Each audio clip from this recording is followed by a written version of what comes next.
Hey everybody, welcome back. I'm very excited. I've been intending to start listening to this band for like 2 years now, and I still haven't. I have never heard a single song by this group, but I've heard lots of things that make me think that I will probably end up liking them. The last video I made where I asked for recommendations, someone requested this song, The Queen is Dead, by the Smiths. And now we're going to be doing it. Thank you very much for joining me, as I've said now probably multiple times. If you're new to the channel, my name is Daniel. Here we react to music, and I try to figure out what the music and the lyrics mean to me personally, and we do research on the artists and the songs, blah, blah, blah, blah, blah. Thank you. I'm not going to say it again. Let's just jump right into it. 3, 2, this is also like 6.5 minutes long, so that's always a good sign. Longer songs are generally awesome. Here we go.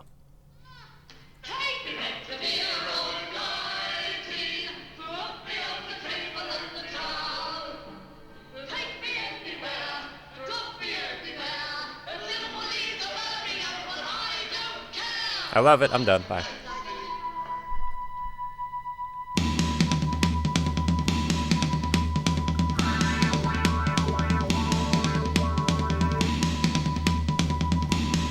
I like that one sustained note. And obviously the drums.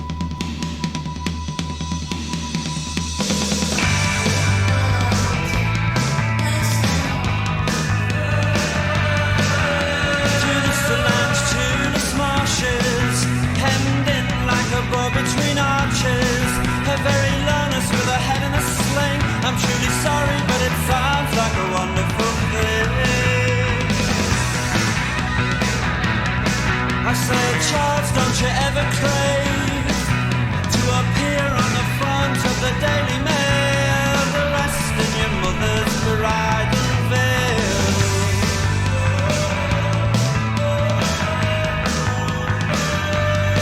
And so I checked all the registered historical facts, and I was shocked into shame to discover how I'm the 18th pale descendant of some old queen or other. Oh, has the world changed to revive change? Oh, has the world changed to revive change? Some 9-year-old chap who peddled drugs, I swear to God, I swear, never even knew what drugs were. Okay then.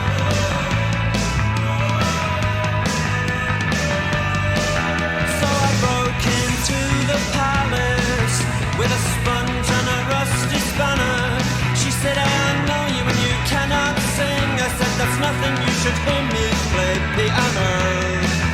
We can go for a walk where it's quiet and dry and talk about precious things.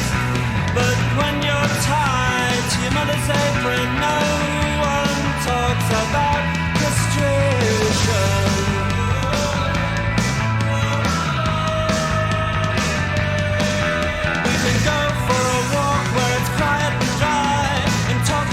Precious things like love and law and poverty. We can go for a walk where it's quiet and dry and talk about precious things. But the rain that flattens my hair.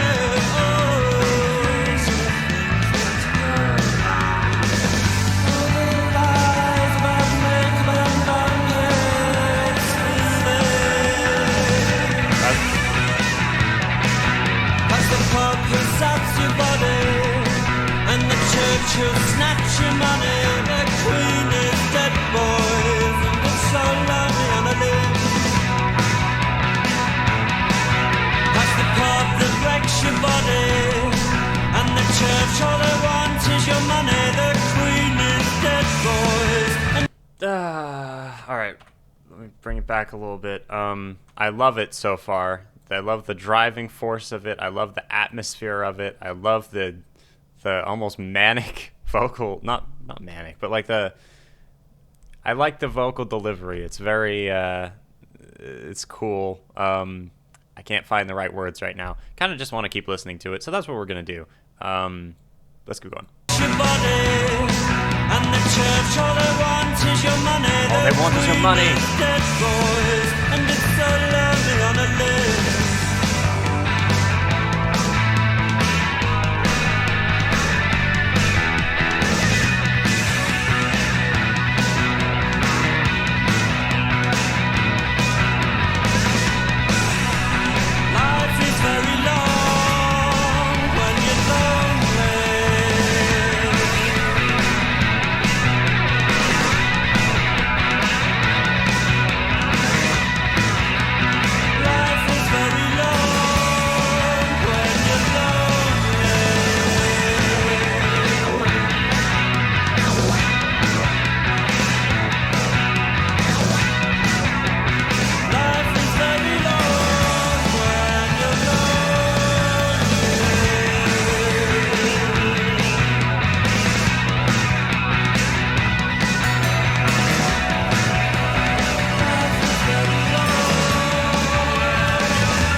artwork is so cool.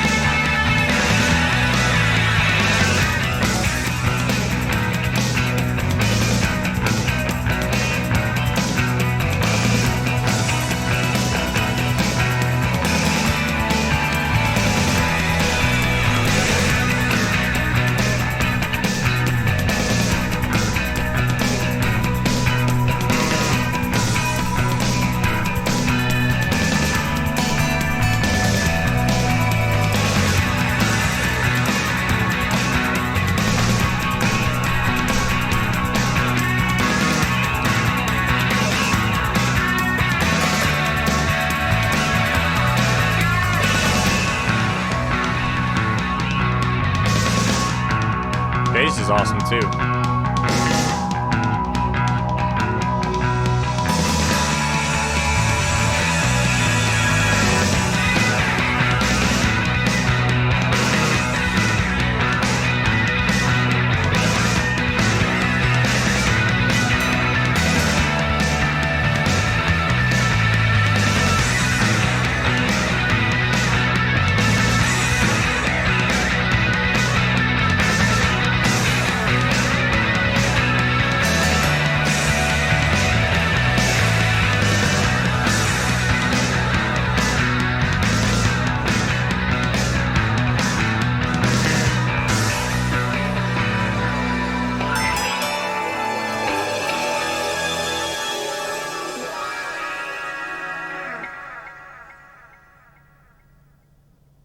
Is that the end?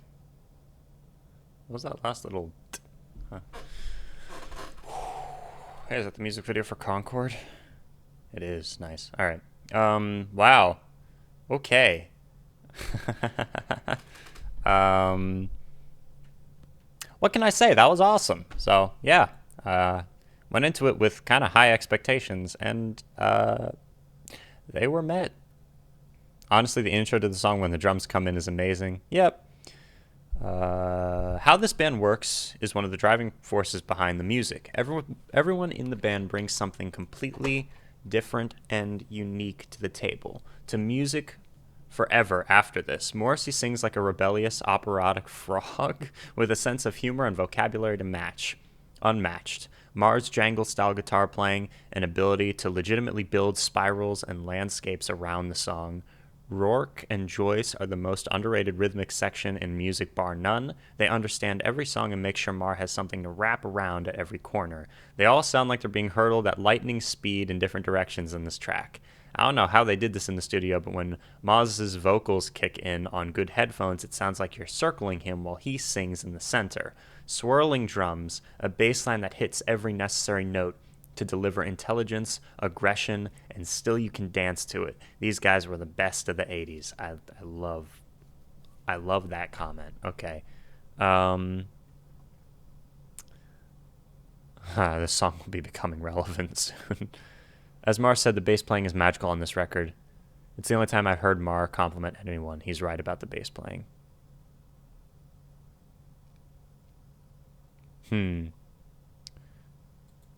Let's see. For those of you too young to have lived during the Smiths' rise, let me explain what happened. This was the age of Lionel Richie warbling, dancing on the ceiling, and Madonna singing about being a material girl. Pop music was formulaic and spoke about things I felt no affinity for. The Smiths came out of nowhere like a thunderstrike. I was mesmerized by their imagery and words. I mean, look at this song. Lyrics are all over the place, from political to intensely personal. No one has ever walked this line so deftly, and to this day they still haven't. I'm so lucky to have known this group through their music. They came along right on time. That's called counterculture, my friend, and it's a beautiful thing. The Queen is Dead parodies media's media fascination with the royal family over bombastic guitar bursts and an aggressive bass line. In a Reddit AMA interview, Noel Gallagher has named this track as his favorite Smith songs. Okay, who cares? Noel Gallagher can... Is it Noel? Or is it the other one? I don't remember which one it is that I'm not a huge fan of, but whatever. Okay. Take Me Back to Dear Old Blighty is what starts here. The album opens with an excerpt from the music hall song Take Me Back to Dear Old Blighty, written by Mills, Godfrey, and Scott. The song was written for a play about three soldiers returning to Blighty, a.k.a. Britain. Take me back to dear old Blighty, put me on the train for London town, take me anywhere, drop me anywhere, in Liverpool, Leeds, or Birmingham, I don't care. I should like to see, I don't bless them. And then we come into, yeah. Those lyrics are from an old music hall song from World War I. For example, a sing-along version taken from the film The L-Shaped Room is used. Okay. Farewell to this land's cheerless marshes, hemmed in like a boar between archers, her very lowness, with her head in a sling. I'm truly sorry, but it sounds like a wonderful thing. Oh my God. The second line is supposed to read like hemmed in like a boar between archers, but owing to a misprint on the original lyric sheet printed by Route Trade where it said arches, it has never been corrected and is present even in the recent Queen is Dead luxury box set. Arches is frequently found on lesser online lyric sites. The lyric is supposed to convey the imagery of a boar being slaughtered by hunters with nowhere left to run, all exits covered by archers, a semi-suicidal plea of a trapped, lonely person who says farewell with nowhere else to go. Her very lowness instead of your highness narrates as he observes the queen being entrapped and being offered to the gallows, and he snaps out of his dream but declares it sounds like something amazing rather than something tragic. Her Royal Highness is the most common mode of address for Elizabeth Tudor, parodied here as her lowness. I say, Charles, don't you ever crave to appear on the front of the Daily Mail dressed in your mother's bridal veil? Morrissey Riley asking Prince Charles whether he fancies taking the Queen's place. Prince Charles has been laboring in the shadow of his mother, the longest reigning British or even English or Scottish monarch in history. Yeah. And so I checked all registered historical facts, and I was shocked into shame to discover. How I'm the 18th pale descendant of some old queen or other.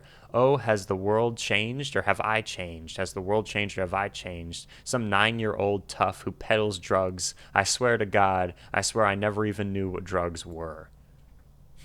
A favorite game among anyone in the monarchy is to determine, often incorrectly, one's place in line to the throne.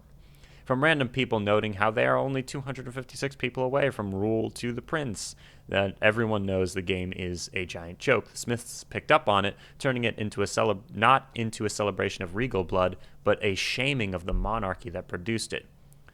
Queen is also slang for an effeminate gay man, and while it may not be the primary meaning here, the double entendre is likely not a coincidence. Okay. Has the world in the face of drugs, poverty, and class conflict? Moz wonders whether the world is taking a turn for the worse, or whether he's simply grown more aware of wrongdoing as he ages. He's contemplating his own naivete. Is that how you say that? I never know. Coming to terms with the painful discoveries of adolescence. Oh, how prescient Morrissey and Johnny Marr are. Decades later, one of the most controversial lines in rap centers around the brag of dealing crack in the 5th grade.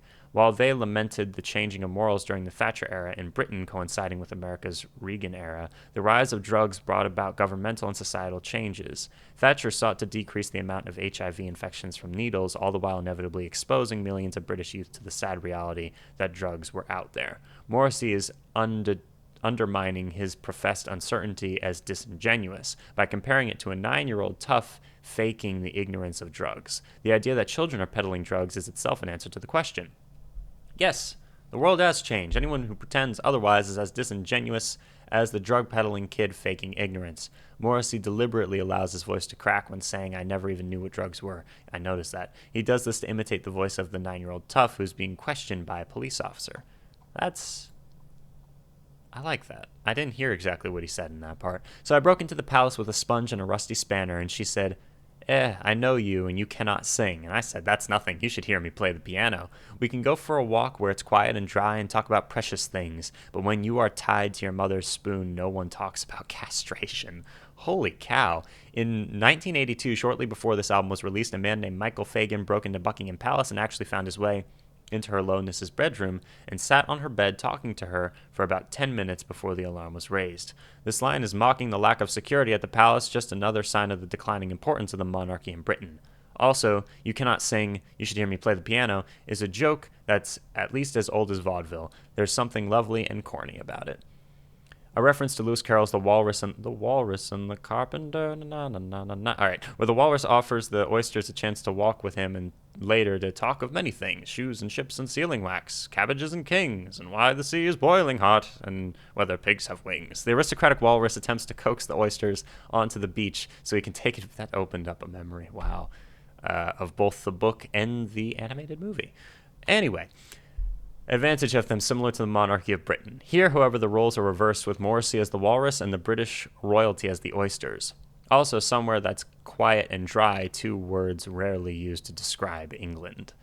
This can reference Prince Charles and the public in general. According to the former, it ties with a nod to Sigmund Freud's notion that being tied to your mother's apron means that you have an overly close relationship with your mother, often considered a cause of male homosexuality in Freudian psychoanalysis. According to the former, it is a commentary about cultural underpinnings of British society, specifically that British society is tied to its mother's apron, with that mother being the Queen, and this leaves everyone in a state of political castration, hobbled by their identities as subjects of the monarch, yet living in the state leaves them unable to talk about it. Wow. That's, wow. Lyrics of this track are nuts. We can go for a walk where it's quiet and dry and talk about precious things like love and law and poverty. These are the things that kill me. We can go for a walk where it's quiet and dry, talk about precious things, but the rain that flattens my hair, these are the things that kill me. All their lies about makeup and long hair are still there. This passage lends itself to two readings that support each other's sentiments. Reading 1. He converses about real stuff: love, law, poverty, serious issues, while the girl, the queen, or whoever it may be, is worrying about her hair, a superficial issue which shows how much she cares about serious issues at hand. This can also reference how important image and propriety is to the British monarchy. Having been stripped of any real power, they must maintain appearances in order to hold on to any influence or prestige. Love and law and poverty are the precious things, this is reading number 2, that the Queen is willing to talk about, but she simply talks of these things, addressing them with an impersonal sympathy without intent to take action, like pretty much every politician ever. When he says they talk where it's quiet and dry, he means that she has the luxury to simply discuss issues like poverty, while real people are actually suffering from it. The line, "these are the things that kill me," has double meaning. He means that he is literally suffering on account of love and law and poverty. When he says, "but the rain that flattens my hair," he's saying the words are so empty he might as well attend to a more pressing matter. It was the 80s after all. Past the pub that saps your body, and the church will snatch your money. The Queen is dead, boys, and it's so lonely on a limb. Past the pub, yeah, wow, what a powerful. Past the pub that saps your body, and the church will snatch your money. The Queen is dead, boys, and it's so lonely on a limb. Alcohol and religion, drugs intended to pacify the populace and keep them from rebelling against the aristocracy. The Queen is, in fact, the head of the Church of England, and her ancestors have made several campaigns against Catholicism, Protestantism, etc. This does not refer to literal regicide. It is, however, about how British society is still culturally rooted in the monarchy and aristocracy, and how the sudden decline in the relevance of those institutions means that British society is wayward and lost. It's on a limb. To go out on a limb means to put yourself in a risky or vulnerable position. 30 years on, with a de-evolution? I thought that was pronounced de-evolution, but it can't be because there's not multiple E's. Devolution? Devolution? Whatever. In full swing, a London-centric parliament that can run wild, and peerages for sale, one might be inclined to think he's got a point. This is actually in mockery of everyday British institutions, the pub, the church, and the monarchy. Morrissey sees through them. The pub leaves you a hangover, the church is a scam, and there's no point to the monarchy. It's dead. Whether intentional or not, these lines epitomize the two biggest hatreds of the philosopher Friedrich Nietzsche: alcohol and organized religion. He saw these. It's interesting that they're referencing Nietzsche and Freud in this. Very interesting. Saw these as sophorics? Let me look that one up, because that's one I actually don't even know the definition of, whether I can pronounce it or not. That dulled the senses and prevented true wisdom or understanding from being attained. This is a drug or other agent that induces sleep. All right. The Queen is dead, boys. Life is very long when you're lonely. Life is very long when you're lonely. Life is very long when you're lonely. Wow. Life is very long is a line from T.S. Eliot's The Hollow Men, an underlying apocalyptic theme, and it could refer to the destruction of the country and the relationship between the monarchy and the commoners, us and them, so to speak. Also, great mantra, great repetition at the end. I can imagine them playing that live and singing that along. Life is very long when you're lonely. All right. Wow. Powerful, powerful song. Morrissey explained the enemy in 1986. I don't want to attack the monarchy in a sort of beer monster way, but I find as time goes by, this happiness we had slips away and is replaced by something wholly gray and wholly saddening. The very idea of the monarchy and the Queen of England is being reinforced and made to seem more useful than it is, and the whole thing seems like a joke. A hideous joke. This is the first track off the album, The Queen is Dead. Thank you very much for joining me. I hope you're having a great day. If you're new to the channel, consider subscribing if you want. Let me know what other songs by the Smiths I should check out. I might just end up listening to them on my own time. I don't know. Again, I've been holding off on them for quite a while now. We shall see. Thanks for watching. Bye.